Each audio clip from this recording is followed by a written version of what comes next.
السلام عليكم ورحمة الله وبركاته. كسو دوادا برنامج عثمان ولا مقعد حني كبروا وحيالها وياب كبدن الدنيا. والله هذا تقع سبتها جنالك سبسكرايب سار كمبر الكانو فوسي ايكو سوغان فيديو اشينو قدن بيان سوغلينو. ما انت برنامج كينا حانك هضينا دنبي لو هايستو هويني كونتن جير قلن كسام ايساي وجي كذا. تلفزيون كميدا kuwa dalka Iran ayaa baahiyay waraysi ay kula yeeshay gabar caan ah oo aalada Instagram-ka taas oo la xiray horaantii bishan kadib markii uu lagu eedeynay aflagaadeysay diinta Islaamka. Sahar Tabar ayaa caan ku noqotay caalamka oo dhan iyo baraha bulshada kadib markii ay wareejigeeda ku samaysay konton qalin si ay ugu eegaato aktarada caanka ee Mareykanka Angelina Jolie. gabadhan ayaa la xiray 5 bisha Oktoobar waxaana sidoo kale lagu eedeeyay inay wax ka sheegtay xijaabka ay xirtaan gabdhaha muslimiinta ee in ay da'yar ku guursadaan ayna sameeyaan musuqmaasuq. wakaaladda wararka ee Tasnim ee dalka Iran ayaa ku soo warantay in xariga gabadhan lagu shaleeyay cabasho ka timid dadweynaha doonaya in gabadhan sharciga la tiigsado dacwada loo haysto oo la sii ambaqaado.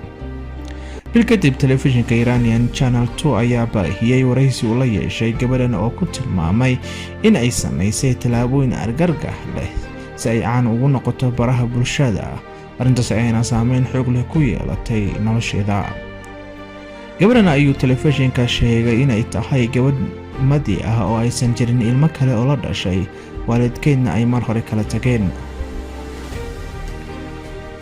uma eki sawirka beenka abuurka ah ee laga sameeyay ay tiri taabir oo beenisay wararka ay baahiyeen warbaahinta qaar ay inay doonaysay inay u ekaato aktarada caanka ee Angelina Jolie.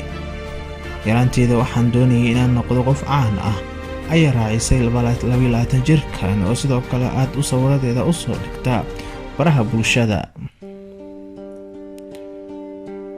waxa kale oo sheegtay in hooyadeed ay ka waanisay talaabada ay qaaday ee inay wajigeeda bedesho balse aysan dhageysanin oo ay iska wadatay hawsheeda.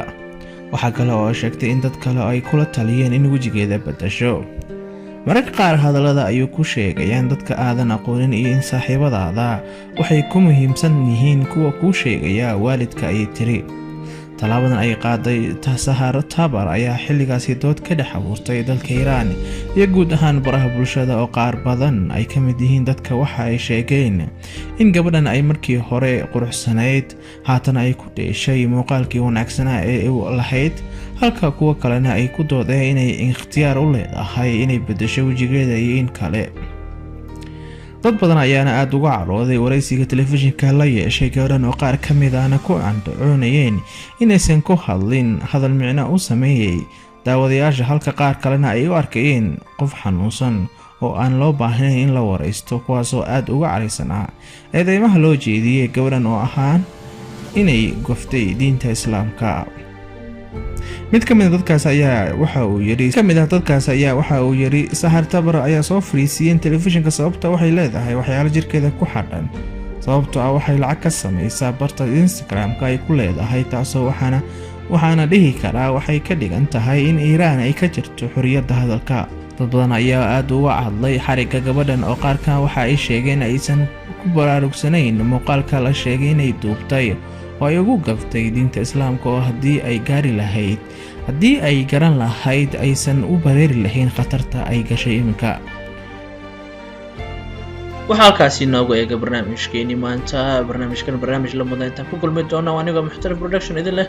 Assalaamu calaykum waraxmatullaahi wabarakaatuh. fadlan subscribe si channelkan si aad ula socoto wararkii ugu dambeeyay ee caalamka iyo la yaabka dunida ka dhacaya. كمبريل كان فرصي أن أكون في الفيديو عشان أتبين صور ديكنا